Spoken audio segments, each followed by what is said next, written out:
رات 3 بجے دروازے پر دستک ہوئی، دروازہ کھولا تو زندگی ہمیشہ کے لیے بدل گئی۔ رات کے 3 بجے رہے تھے، پورا محلہ گہری نیند میں تھا، لیکن ایک گھر میں اچانک دروازے پر ایسی دستک ہوئی جس نے ایک نوجوان کی زندگی ہمیشہ کے لیے بدل دی۔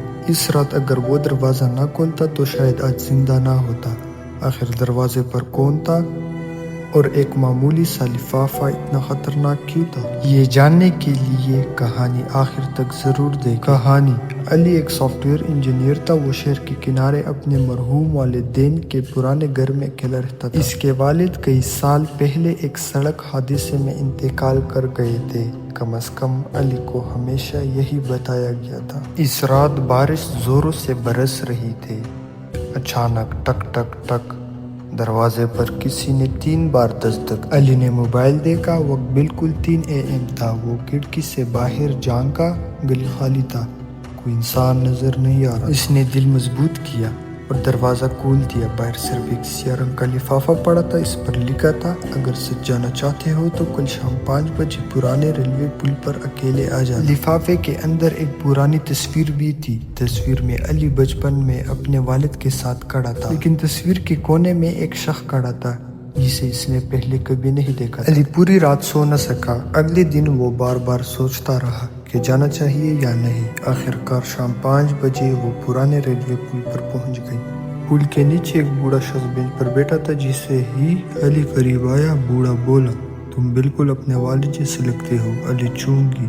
علی نے بولا: آپ میرے والد کو کیسے جانتے ہیں؟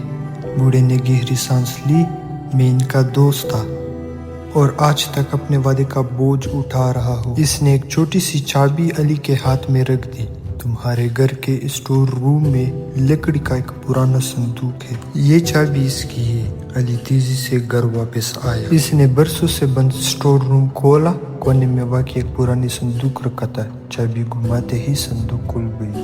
اندر ایک ڈائری، چند تصاویر اور ایک ویڈیو کیسٹ تھی۔ ڈائری کے پہلے صفحے پر لکھا تھا: اگر تم یہ پڑھ رہے ہو تو اس کا مطلب ہے کہ مجھے مار دیا گیا ہے۔ علی کے ہاتھ کانپنے لگے۔ اس نے پوری ڈائری پڑھی۔ اسے معلوم ہوا کہ اس کے والد ایک سرکاری افسر تھے۔ انہوں نے ایک طاقتور جرائم پیشہ گروہ کے خلاف ثبوت جمع کیے تھے، مگر عدالت تک پہنچنے سے پہلے ہی انہیں حادثے کا نام دے کر قتل کر دیا گیا تھا۔ انہوں نے مرنے سے پہلے تمام ثبوت اسی صندوق میں چھپا دیے تھے۔ اچانک گھر کی بجلی چلی گئی، پوری گھر اندھیرے میں ڈوب گیا۔ اسی لمحے ٹک ٹک ٹک پھر وہی دستک سنائی گئی۔ علی کا دل زور زور سے دھڑکنے لگا۔ اس نے آہستہ اسی دروازے کی سوراخ سے باہر دیکھا۔ 3 نقاب پوش آدمی کھڑے تھے۔ ان میں سے ایک بولا: ہمیں معلوم ہے صندوق کھل چکا ہے، ثبوت ہمارے حوالے کر دو۔ علی فوراً پچھلے دروازے سے نکل گیا۔ اس نے ڈائری اور ثبوت اپنے بیگ میں ڈالے اور اندھیری گلیوں میں دوڑنے لگے، اور لوگ اس کے پیچھے تھے۔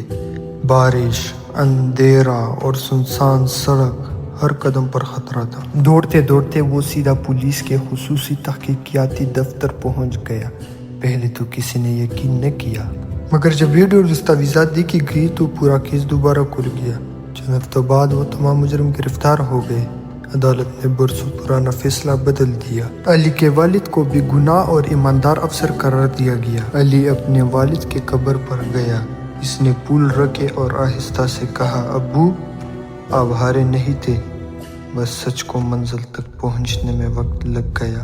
ہوا خاموش تھی، لیکن اسی دن پہلی بار علی کو دل کا سکون مل گیا، اور اسے احساس ہوا جھوٹ کچھ عرصے کے لیے جیت سکتا ہے، لیکن سچ ہمیشہ آخری فتح حاصل کرتا ہے۔ اگر آپ کو یہ کہانی پسند آئی ہو تو ویڈیو کو لائک، اپنے دوستوں کے ساتھ شیئر کریں، اور ایسی ہی اردو کہانی کے لیے ہماری چینل کو سبسکرائب ضرور کریں۔ اور یاد رکھیں، ہر دستک دروازہ نہیں کھولتی، کچھ دستکیں زندگی کے سب سے بڑے راز بھی کھول دیتی ہے۔